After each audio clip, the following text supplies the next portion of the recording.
Hello, welcome to my YouTube channel. तर आज मी बनवला होता मस्त असा झणझणीत मटण किमा. अगदी सोप्या पद्धतीने केला होता. चला तर मग सुरुवात करूया रेसिपीला. त्यासाठी इथे मी 250 ग्रॅम किमा घेतला होता. किमा 3-4 पाण्याने स्वच्छ धुवून घ्यायचा आणि चाळणीवरती निथळत ठेवायचा, म्हणजे एक्स्ट्राचं पाणी निघून जाईल. आता इथे एका बाउलमध्ये मी किमा घेतला. त्यानंतर त्याला मी 1 चमचा मीठ, 1 चमचा हळद, 1 चमचा लाल तिखट, 1 चमचा आलं लसूण कोथिंबीरची पेस्ट आणि 1 लिंबू पिळून छान हे खिम्याला लावून घेतलं आणि मॅरिनेट करायला खिमा ठेवून दिला. इथे मी 3-4 कांदे घेतले होते आणि एक मोठा टोमॅटो घेतला होता. टोमॅटो लहान असेल तर तुम्ही 2 घ्या. त्यानंतर फोडणीसाठी मी काही खडे मसाले घेतले होते. त्यामध्ये मी घेतले होते 2 दालचिनीचे तुकडे, 2 लवंगा, 2 काळी मिरी, 2 हिरव्या वेलच्या आणि 3-4 तेजपत्ते. आता कढई छान तापली की त्यामध्ये सर्व खडे मसाले टाकायचे. त्यानंतर त्यामध्ये मी ॲड केला कांदा.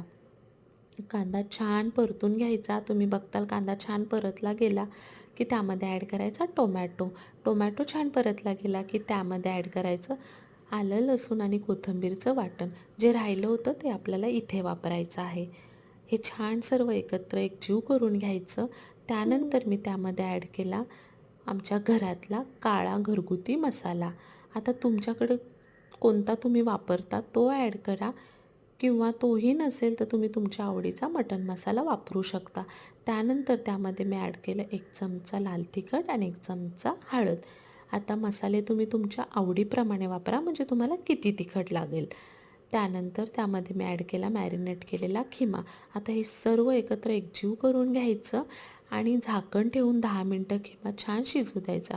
तुम्ही बघताल खिम्याला स्वतःचं असं भरपूर पाणी सुटतं. एक्स्ट्रा पाण्याची अजिबात गरज लागत नाही. आणि तर तुम्हाला असं वाटलं पाण्याची गरज आहे तर अर्धा वाटी गरम पाणी करून तुम्ही वापरू शकता. त्यानंतर चवीनुसार मीठ वापरायचं आहे आणि 5 मिनिटांनी तुम्ही बघताल खिमा मस्त असा तयार आहे. नंतर छान अशी कोथिंबीर टाकून घ्यायची. तुम्ही कशा पद्धतीने करता मला नक्की सांगा. आवडल्यास लाईक, शेअर, सबस्क्राईब नक्की करा. थँक्यू.